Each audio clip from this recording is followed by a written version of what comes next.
Shalom, saudaraku yang dikasihi oleh Tuhan kita Yesus Kristus.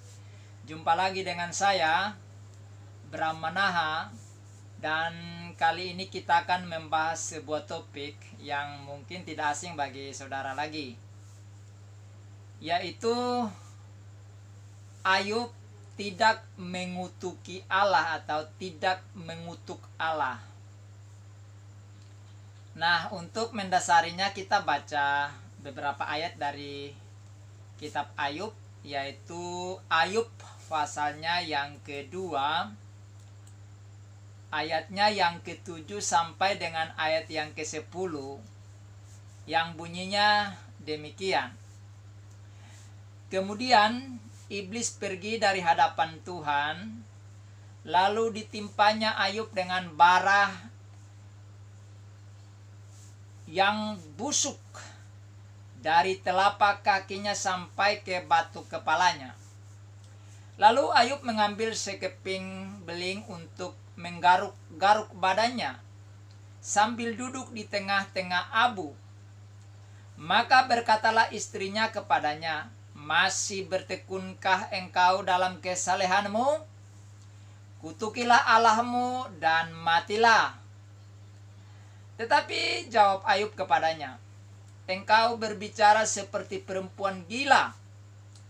Apakah kita mau menerima yang baik dari Allah, tetapi tidak mau menerima yang buruk?" Dalam kesemuanya itu Ayub tidak berbuat dosa dengan bibirnya. Saudaraku yang dikasihi oleh Tuhan Yesus Kristus, kisah Ayub ini tidak asing bagi kita, tapi saya mau memberitahukan kepada saudara bahwa banyak orang mengalami kesulitan hidup, tetapi Alkitab menyajikan kepada kita dua tokoh fenomenal yang mengalami kesulitan hidup. Dan Ayub mewakili perjanjian lama, menyajikan penderitaan seseorang yang mengikut Tuhan, dan seolah-olah Allah tidak menjawab atau memperhatikan Ayub. Di dalam perjanjian lama ada banyak orang mengalami kesulitan hidup, tetapi Ayub adalah satu sosok yang disoroti Alkitab, yang punya penderitaan luar biasa. Dan Ayub mewakili perjanjian lama yang menyajikan orang yang sangat menderita dalam hidupnya. Dan yang kedua adalah Lazarus, sang miskin. Tuhan Yesus memberikan penjelasan bahwa Lazarus yang miskin itu menderita sampai dia meninggal dalam penderitaannya. Dan dia adalah tokoh yang begitu menderita seumur hidupnya.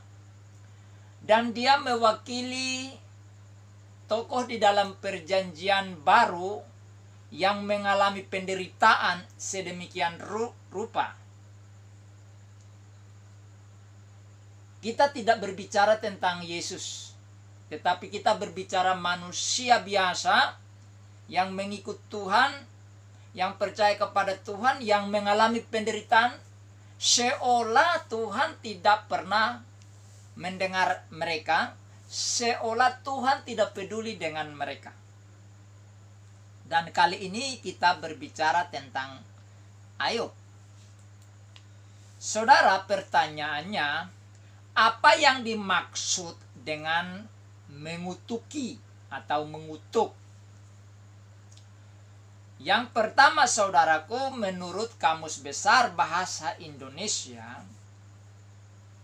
yang pertama dikatakan mengutuk itu artinya mengatakan atau mengenakan, memakaikan kutuk kepada yang menyumpahi atau melaknat. Itu yang pertama tentang mengutuki atau mengutuk.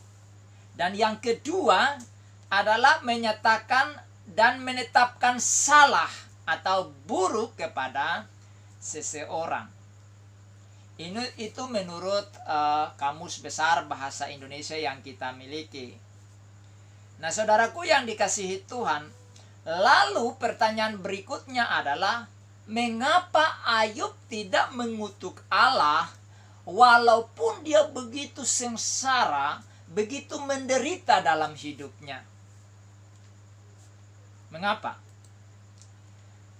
Yang pertama, saudara, mengapa Ayub dalam penderitaannya tidak mengutuki Allah atau tidak mengenakan atau memakaikan kutuk, sumpah atau melaknat Tuhan? Atau dia tidak mengatakan atau memberikan sesuatu label yang buruk atau menganggap Tuhan bersalah? Karena yang pertama, Allah bergaul karib dengan Ayub. Saudaraku yang dikasihi Tuhan, di dalam Ayub pasal yang ke-29 ayat yang keempat dikatakan, seperti ketika aku mengalami masa remajaku, ketika Allah bergaul karib dengan aku di dalam kemahku. Jadi perhatikan di sini, saudara, mengapa Ayub tidak mengutuki Allah walaupun dia mengalami kesulitan hidup, penderitaan yang begitu luar biasa? Mengapa? Karena dikatakan bahwa Allah bergaul karib dengan Ayub. Nah, di dalam Ayub pasal 29 ayat 4 ini dikatakan bahwa ketika Ayub masih remaja, Allah bergaul karib dengan dia di dalam kemahnya. Saudara perhatikan baik-baik di sini, bahwa bukan Ayub yang bergaul karib dengan Allah, tetapi Allah lah yang berinisiatif untuk datang ke kemah atau rumah atau tempat tinggalnya Ayub dan mau bergaul karib dengan Ayub. Inilah yang menyebabkan Ayub tidak berani untuk mengutuki Allah. Karena bukan Ayub yang mencari Allah untuk mau berteman atau bergaul dengan Allah, tetapi Allah lah yang datang ke kemah Ayub dan mau bergaul dengan dirinya. Sejak masa remajanya, saudaraku, perhatikan di situ. Persoalannya ada banyak orang Kristen yang merasa mengeluarkan statement bahwa dia begitu bergaul karib dengan Allah. Tapi persoalannya, apakah Allah bergaul karib dengan Anda atau tidak? Ini persoalan. Boleh-boleh saja kita mengatakan kita bergaul karib dengan Tuhan. Ada yang berkata bahwa bergaul karib dengan Tuhan adalah rajin ke gereja, ikut persekutuan, berdoa dan berpuasa,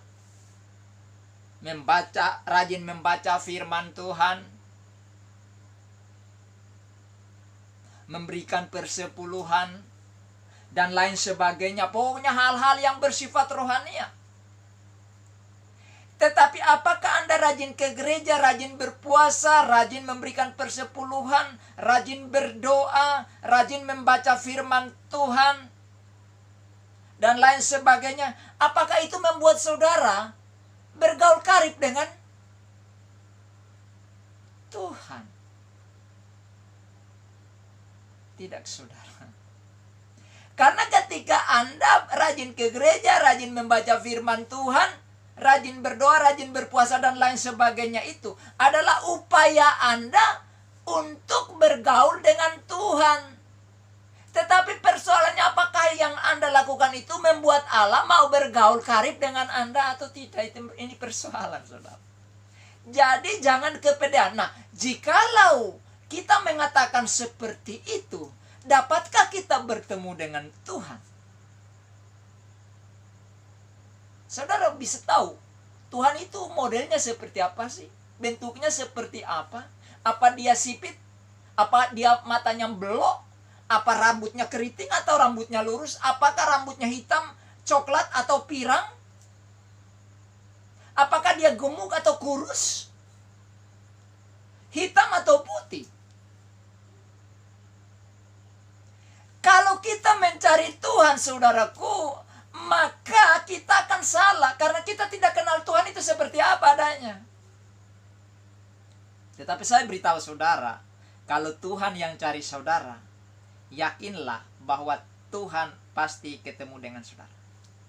Jadi ketika kita mencari Tuhan, kita bisa salah. Karena iblis pun bisa datang nyamar sebagai Tuhan dan mengaku dirinya sebagai Tuhan. Sehingga kita salah. Tuhan. Itulah sebabnya Yesus Kristus katakan, aku datang bukan mencari orang yang merasa dirinya benar, melainkan aku datang mencari orang berdosa. Kalau kita merasa kita sudah bergaul karib dengan Allah, kita merasa kita lebih, akhirnya kecenderungan kita adalah menghakimi orang lain. Seperti seorang Farisi ketika Tuhan Yesus memberikan ilustrasi. Ketika orang Farisi berdoa, dia sebutkan apa yang dia lakukan. Dan dia menoleh kepada pemungut cukai dan menuduh dia bahwa dia tidak seperti pemungut cukai itu yang berdosa. Karena dia merasa dia lebih benar. Dan dia merasa apa yang dia lakukan yang bersifat rohani itu, dia berpikir bahwa dia sudah bergaul dengan Tuhan, sudah karib dengan Tuhan. Tetapi pemungut cukai itu, dia berdiri jauh-jauh, bahkan untuk menatap langit dia tidak berani, karena dia malu merasa melihat dirinya adalah orang berdosa. Dia katakan, ya Allah, ampunilah aku orang berdosa ini. Dan Tuhan Yesus katakan bahwa ahli Farisi pulang dengan tidak dibenarkan, tapi pemungut cukai dibenarkan. Jadi di sini saudaraku, kita melihat bahwa dikatakan sejak masa remaja Ayub, Allah datang ke kemahnya, mengunjungi dia dan mengajak dia untuk bergaul karib. Nah, kata bergaul menurut Kamus Besar Bahasa Indonesia adalah berteman atau bersahabat. Saudara kalau berteman dengan orang lain, boleh-boleh saja. Tapi tidak semua teman itu jadi sahabat. Kalau sahabat itu, saudaraku, tidak ada satu rahasia yang disembunyikan. Itulah sebabnya Yesus Kristus katakan bahwa aku tidak lagi menyebut kamu sebagai hamba, tetapi menyebut kamu sebagai sahabat.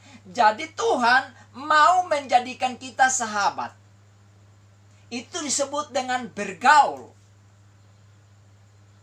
Jadi Tuhan mau bergaul, makanya dia datang ke dalam dunia dalam rupa manusia supaya bisa bergaul, bisa bersahabat dengan siapapun dia. Itulah Allah kita, saudara. Dan karib menurut Kamus Besar Bahasa Indonesia adalah dekat. Dan diberikan penjelasan bahwa ini tentang family atau keluarga. Jadi saudaraku, Allah datang ke kemah Ayub bukan hanya menjadikan dia sebagai sahabat di mana semua rahasianya dibukakan kepadanya, tidak ada rahasia yang tersembunyi di antara kedua belah pihak, yaitu Ayub dan Allah. Tetapi juga Allah menempatkan Ayub sebagai familinya, keluarganya. Maka kita disebut anak-anak kerajaan Allah, keluarga Allah. Jadi kita masuk menjadi keluarga Allah. Karena Allah datang mengunjungi kita, menjadikan kita sebagai sahabat. Tetapi lebih dalam daripada itu, sebagai family, sebagai keluarga Allah. Luar biasa, saudara. Jadi sejak masa remaja, Allah datang ke rumahnya Ayub dan mau bersahabat dengan dia. Dan mau menjadikan Ayub sebagai family. Maka ketika Ayub dalam kesulitan hidup, dia tidak menyalahkan Allah. Dia tidak mengutuki Allah. Tidak mengatakan sesuatu yang buruk, menyalahkan Tuhan. seberapa banyak orang Kristen kalau punya masalah, kecenderungannya adalah menyalahkan Tuhan. Kok Tuhan kok tidak dengar saya? Padahal saya sudah berbuat baik, saya sudah menuruti firman Tuhan, saya sudah baca Alkitab, saya sudah ibadah hari Minggu, ikut komsel, ikut family altar, ikut persekutuan keluarga, ikut pemuda, ikut remaja, ikut semua-semuanya. Tanpa cacat. Saya bukan orang jahat. Tapi mengapa Tuhan mengizinkan saya mengalami kesulitan hidup seperti ini? Berupaya untuk menyalahkan Tuhan. Kok Tuhan kok tidak dengar doa saya? Ketika Anda katakan bahwa Tuhan tidak dengar doa Anda, maka Anda sedang mengatakan bahwa Tuhan buta. Tuhan tuli. Kok Tuhan kok tidak melihat saya? Ketika Anda mengatakan Tuhan tidak melihat, tidak memperhatikan saudara, berarti Anda sedang mengatakan Tuhan buta. Kok Tuhan tidak memikirkan saya? Ketika Anda mengatakan bahwa Tuhan tidak memikirkan saudara, itu berarti Anda sedang mengatakan bahwa Allah tidak punya otak. Betapa kecilnya kita melabelkan sesuatu yang begitu buruk kepada Tuhan ketika kita mengalami masalah. Saudaraku yang dikasihi Tuhan, kita belum mengalami seperti Ayub. Ayub tidak mengutuki Allah karena Allah datang ke tempatnya, ke rumahnya, ke tempat kediamannya, dan mengambil keputusan, berinisiatif untuk menjadikan Ayub sebagai sahabat dan familinya. Luar biasa, saudara. Itulah sebabnya Ayub memunculkan ini dalam sifat dan karakter kehidupan praktikumnya setiap hari. Itulah sebabnya Allah memakai Ayub mempermalukan iblis, saudara. Ketika Allah memuji keberadaan sahabatnya, keluarganya di hadapan iblis. Di dalam Ayub pasal 1 ayat yang ke-1 dikatakan, ada seorang laki-laki di tanah Uz bernama Ayub. Orang itu saleh dan jujur, ia takut akan Allah dan menjauhi kejahatan. Di dalam pasal 2 ayat 3 dikatakan, firman Tuhan kepada iblis, apakah engkau memperhatikan hambaku Ayub? Sebab tiada seorang pun di bumi seperti dia yang demikian saleh dan jujur, yang takut akan Allah dan menjauhi kejahatan. Ia tetap tekun dalam kesalehannya, meskipun engkau telah membujuk aku melawan dia untuk mencelakakan tanpa alasan. Jadi Allah memakai sahabatnya Ayub, keluarganya, familinya, mempermalukan iblis. Apakah engkau memperhatikan Ayub? Dia adalah seorang yang saleh, jujur, dan takut akan Allah dan menjauhi segala kejahatan. Dan tidak ada seorang pun di muka bumi seperti dia. Termasuk kamu, hai iblis. Kau berdiri di hadapanku, di depan takhtaku, melayani aku setiap saat. Tetapi engkau tidak tahu diri, engkau mau memberontak kepadaku. Tuhan mempermalukan iblis dengan memakai Ayub. Kalau saudaraku, engkau bergaul karib dengan Tuhan, Tuhan menjadikan engkau sebagai sahabat, menjadikan engkau sebagai familinya, maka Tuhan akan memakai saudara untuk mempermalukan iblis, saudara. Kalau kita mengalami kesulitan lalu berani menyalahkan Tuhan, mengutuki Tuhan dengan mengatakan kata-kata yang tidak sepatutnya kepada Tuhan, apalagi kepada manusia yang ada di sekitar kita, kita akan dengan semena-mena untuk mengutuki mereka, saudara. Tuhan aja kita berani kutuk, kita berani omelin, kita berani salahkan, apalagi manusia. Lebih parah lagi kan kita akan lakukan. Itu yang pertama. Ya. Yang kedua, saudara, mengapa Ayub tidak mengutuki Allah walaupun dia dalam kesulitan hidup? Yang kedua, karena Ayub ini rela menerima semua hal dari Allah dengan ucapan syukur. Ya. Di dalam Ayub pasal 2 ayat 10 tadi, dalam bacaan kita tadi dikatakan, tetapi jawab Ayub kepadanya, engkau berbicara seperti perempuan gila. Apakah kita mau menerima yang baik dari Allah, tetapi tidak mau menerima yang buruk? Dalam kesemuanya itu Ayub tidak berbuat dosa dengan bibirnya.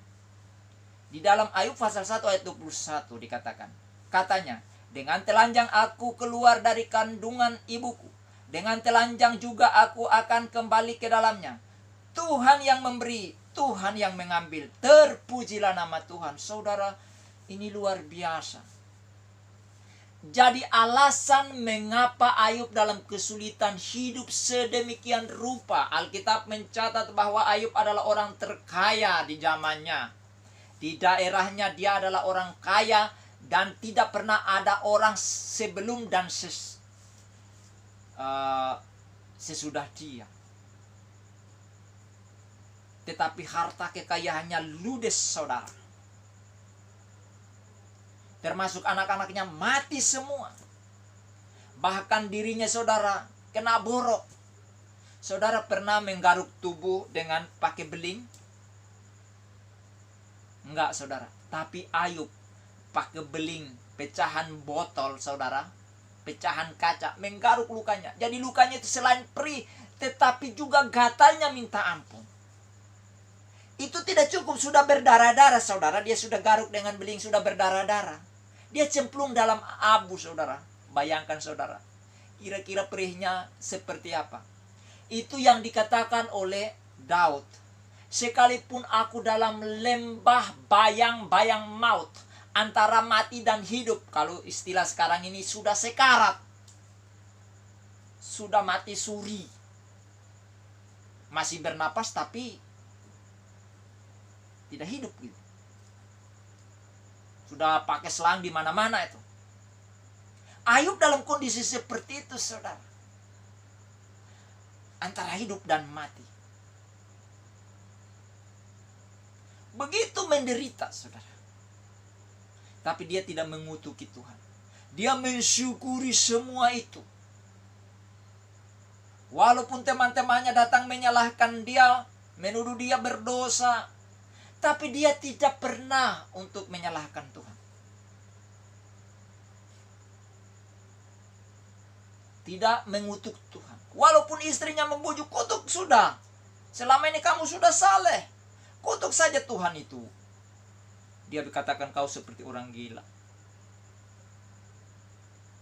Saudara, apakah ketika kita mengalami kesulitan, kita bisa menerima semua itu dengan ucapan syukur dan dengan tulus?